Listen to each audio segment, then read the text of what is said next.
उन्होंने केदारनाथ की जनता को और बाबा केदारनाथ को झूठ बोलकर बरगलाने का अपराध किया है। गैरसैंण के साथ जो धोखा हो रहा है, हर बात पे करते हैं, हर चीज पे जो आप राजनीति करते हैं, इससे बाज आपको आ जाना चाहिए।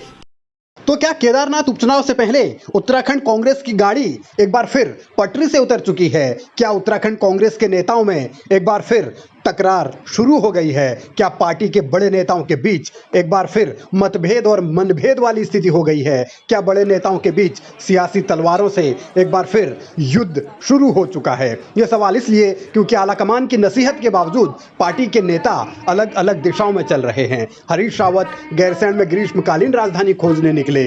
वो हाथ में मोमबत्ती दिन के उजाले में लेकर चले, टॉर्च भी जलाई गई और इस बीच उनके साथ कुछ विधायक जरूर जुड़े, लेकिन यशपाल आर्य और प्रीतम सिंह जैसे बड़े चेहरे वहां नहीं पहुंचे, जबकि 12 से 15 किलोमीटर की दूरी है गैरसैंण और भराड़ीसैंण के बीच।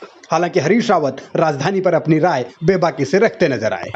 गैरसैंण के साथ जो धोखा हो रहा है, पिछले 7-8 साल से ठगा जा रहा है और सबसे बड़ा उदाहरण करने का है, बोर्ड यहाँ लगा है, बोर्ड में लिखा है कि उत्तराखंड की ग्रीष्मकालीन राजधानी गैरसैंण में आपका स्वागत है। लेकिन वो राजधानी है कहाँ पर? ग्रीष्मकालीन ही सही, लेकिन कहीं तो होगी। गैरसैंण में होगी, अगल में होगी, बगल में होगी, किसी गांव में होगी, किसी तोप में होगी, किसी गाड़ में होगी, किसी गधेरे में होगी। गैरसैंण में ग्रीष्मकालीन राजधानी खोजने की बात हरीश रावत ने पहले ही पार्टी संगठन को बता दी थी, लेकिन वहां पार्टी के मुखिया करण महरा भी नहीं पहुंचे। पूर्व प्रदेश अध्यक्ष और पौड़ी गढ़वाल से लोकसभा का चुनाव लड़ चुके गणेश गोदियाल भी हरदा की बजाय जल संस्थान के संविदा कर्मचारियों के धरने में पहुंचे और उन्होंने केदारनाथ के मुद्दे पर धामी सरकार को घेरा कि कल ही शाम को मुख्यमंत्री जी के इस कथन के बाद, इस स्टेटमेंट के बाद, जो कि उन्होंने केदारनाथ में वर्चुअली फोन पर लोगों को संबोधित करते हुए कहा, इसके बाद जब कल शाम को किसी व्यक्ति ने उस केदारनाथ, तथाकथित केदारनाथ धाम ट्रस्ट दिल्ली में डोनेशन के लिए 1 रुपए डाला, तो वो 1 रुपए उस ट्रस्ट में पहुंच गया। मैं मुख्यमंत्री जी से पूछना चाहता हूं कि पुनः एक बार उन्होंने केदारनाथ की जनता को और बाबा केदारनाथ को झूठ बोलकर बरगलाने का अपराध किया है और इस अपराध को मैं उम्मीद करता हूं कि उत्तराखंड विधानसभा के माननीय सदस्यगण और सदस्यगणों के साथ साथ विधानसभा की अध्यक्ष ऋतु खनूड़ी जी, मैं आपसे विशेष रूप से निवेदन करना चाहता हूं कि इस मामले में आप माननीय मुख्यमंत्री जी का स्टेटमेंट आज सदन में रिकॉर्ड करेंगी। आप आदेश देंगी कि सरकार इस सभी कार्यों को रोककर कार्य स्थगन करके और इस बहुत ही लोक महत्व के प्रश्न पर आज चर्चा करेंगी और मुख्यमंत्री जी से उनका स्टेटमेंट लेंगी।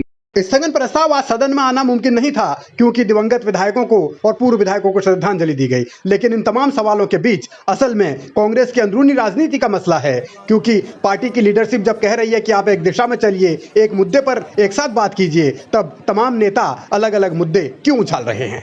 निश्चित रूप से हमारे माननीय विधायक हम सब मिलकर यहाँ पर प्रोटेस्ट करेंगे और यहाँ पर हम धरना भी देंगे, अनशन भी करेंगे।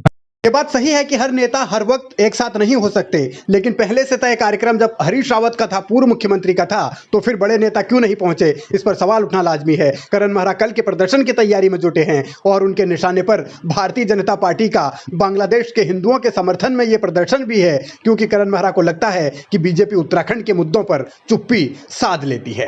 बाहर के हिंदुओं की तो रक्षा करोगे, घर की बेटियों की रक्षा करने में आपके मुंह में दही जम जाती है। एक बेटी ने जो ऋषिकेश की रहने वाली थी, उसने अंकिता भंडारी मर्डर केस में जब न्याय की बात करी, आपने उसको पार्टी से बाहर करने का काम किया। तब कहां गया था? क्या वो हिंदू नहीं थी?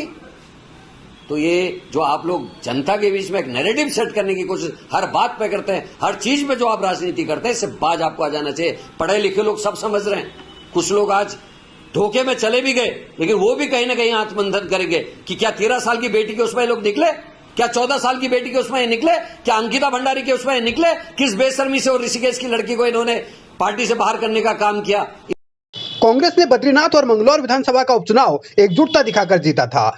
नेताओं की एकता, नेताओं का एक साथ चलना पार्टी के लिए फायदेमंद साबित हुआ था। यही वजह है कि आलाकमान ने सभी नेताओं को दिल्ली बुलाया और शाबाशी दी। साथ में यह भी कहा कि आगे भी इसी तरह चलिए, एक मुद्दे को एक साथ उठाइए, एक मंच पर नजर आइए। लेकिन वही फिर कांग्रेस पुरानी पटरी पर लौट रही है क्या? हरीश रावत के प्रदर्शन में बड़े नेताओं का न जाना कई सवाल खड़े कर रहा है। सियासी तौर पर पहले से अगर कार्यक्रम तय था तो फिर नेता क्यों नहीं पहुंचे? इसे लेकर तमाम सवाल उठने लाजमी हैं। अब मुद्दा यह है कि क्या केदारनाथ से पहले कांग्रेस ट्रैक पर आ पाएगी? क्या बद्रीनाथ और मंगलौर वाली कामयाबी दोहराएगी या फिर संकट इस टकराव वाली स्थिति के बीच ज्यादा बढ़ जाएगा?